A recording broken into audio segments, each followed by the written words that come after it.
রায়নার প্রশাসনিক পর্যালোচনা সভার এসে কি বক্তব্য দিলেন বর্ধমান পূর্ব লোকসভা কেন্দ্রের সাংসদ ডক্টর শর্মিলা সরকার? শুনে নিন। বলেছেন যে আমাদের এখন বোধহয় শুধুমাত্র ওপিডি নয়, পুরো সারা রাত ঘুরেই কোনো না কোনো সিভিক ভলেন্টিয়ার এখানে থাকছেন যারা ডিউটি করছেন। তার সঙ্গে আলাদা করে টয়লেট বা সিস্টার যারা থাকেন তাদের জন্য আলাদা ড্রেসিং রুম, সেগুলো সবকিছুরই ব্যবস্থা আছে। তো হসপিটালে কিছু সিসিটিভি কম আছে, আমি শুনলাম সেটাও শুরু হয়ে যাচ্ছে। আরো কয়েকটা আমি শুনেছি ফান্ড এখানে এসে গেছে, সেখান থেকে সিসিটিভি ম্যানেজ করে আর সিসিটিভি আরো কিছু দেওয়া হবে। তো সব মিলিয়ে শুধু সেটা করলে হবে না, আমাদের বাউন্ডারিটা তো একটুখানি দেখা উচিত। তো সেই জায়গাটা কতটা কি করা যায় দেখতে হবে, আমি সেটুকু দেখবো। আমি বলেছি কথা বলবো, এখানে পঞ্চায়েত আমাদের যে জেলা সভাপতি আছেন ওনার সাথেও কথা বলবো, যদি ওখান থেকে ফান্ড কিছু এনে এদিকে করা যায়। আমাদের বামদেবরাও বলেছেন উনিও কথা বলবেন। তো হসপিটালটার সার্বিক উন্নয়ন যাতে হয় সেই দিকটা দেখা। এই সঙ্গে স্কুলগুলো আমি বলেছিলাম যে যদি কোনো নতুন 11-12 ক্লাস যাদের আগে থেকেই আছে বা নতুন স্টার্ট হয়েছে তাদের স্মার্ট ক্লাসরুম যদি করা যায়, তো সেই জায়গায় আমাকে ভিডিও স্যার পাঠিয়েছেন কয়েকটা স্কুলের নাম, সেগুলো দেখে নিয়ে তাদেরকে একটু করে স্টার্ট করে, একসাথে তো বেশি কিছু করতে পারবো না, কিন্তু যদি যতটুকু সম্ভব আমার দ্বারা সেগুলো আমি দেখবো।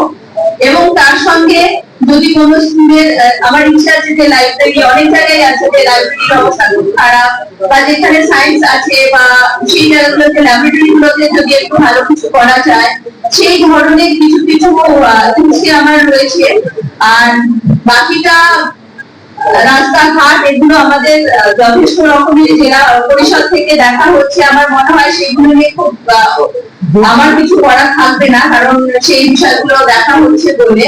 আর একটা আমাকে ভিডিও স্যার বললেন যে কিছু চুরি করার কথা, মানে সেইগুলোর জন্য যদি কিছু করা যায়, আমি সেটা দেখছি।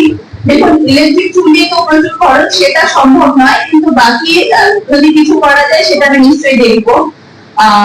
এটুকু বলবো, আপনারা প্রত্যেকে নিজেদের মতো করে কাজ করছেন, আরো মানুষের সাথে বোধহয় আর খুব ভালো করে।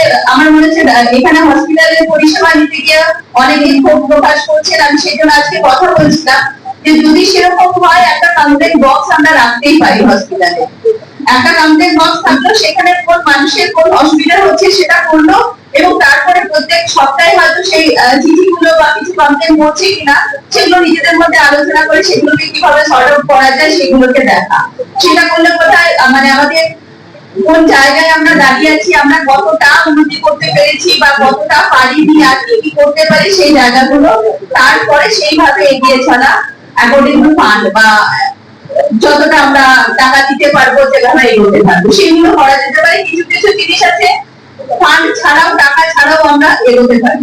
ঠিক আছে, পরিষেবা দিতে গেলে সবসময় যদি আমাদের ইচ্ছে খুব ভালো থাকে এবং আমরা যদি চাই তাদেরকে সেইভাবে পরিষেবা দেবো, তাহলে কিন্তু শুধুমাত্র টাকার জন্য পিছিয়ে থাকতে হয় না। অনেক আমি জানি টাকা নিশ্চয়ই লাগে, না হলে সম্ভব নয়। তবুও আমার মানে আমাদের দিক থেকে 100% দিলে হয়তো কিছুটা ক্ষোভ বা কিছুটা প্রবলেম যে জায়গাগুলো আছে সেই জায়গা থেকে আমরা বেরোতে পারবো। তো এখানকার ডাক্তার বাবুরাও যথেষ্ট চেষ্টা করছেন, বিএমএল স্যার এসেছেন, উনি ওনার মতো চেষ্টা করছেন। আগে যতটা ছিল এখন জঙ্গল পরিষ্কার করা বা তার সঙ্গে পিছিয়ে এগুলো অনেক কিছু, বা ড্রেনেজ সিস্টেম সেগুলো করেছেন। একটা রাস্তাও হয়ে গেছে কিচেন পর্যন্ত, তাই তো?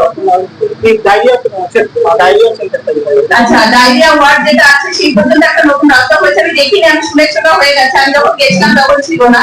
তো যাই হোক, এখানে হসপিটালের উন্নতিও হচ্ছে, এখানে বিএমএল স্যার আছেন, উনিও বলছেন ওনার দিক থেকে যতটুকু করার প্রত্যেকটা জায়গায় উনি চিত্রও করছেন, বলছেনও। তো বাকিটা দেখা যাক, আমরা সবাই মিলে যদি চেষ্টা করি তাহলে নিশ্চয়ই এই জায়গা থেকে আরেকটু বেটার জায়গায় আমরা যেতে পারবো।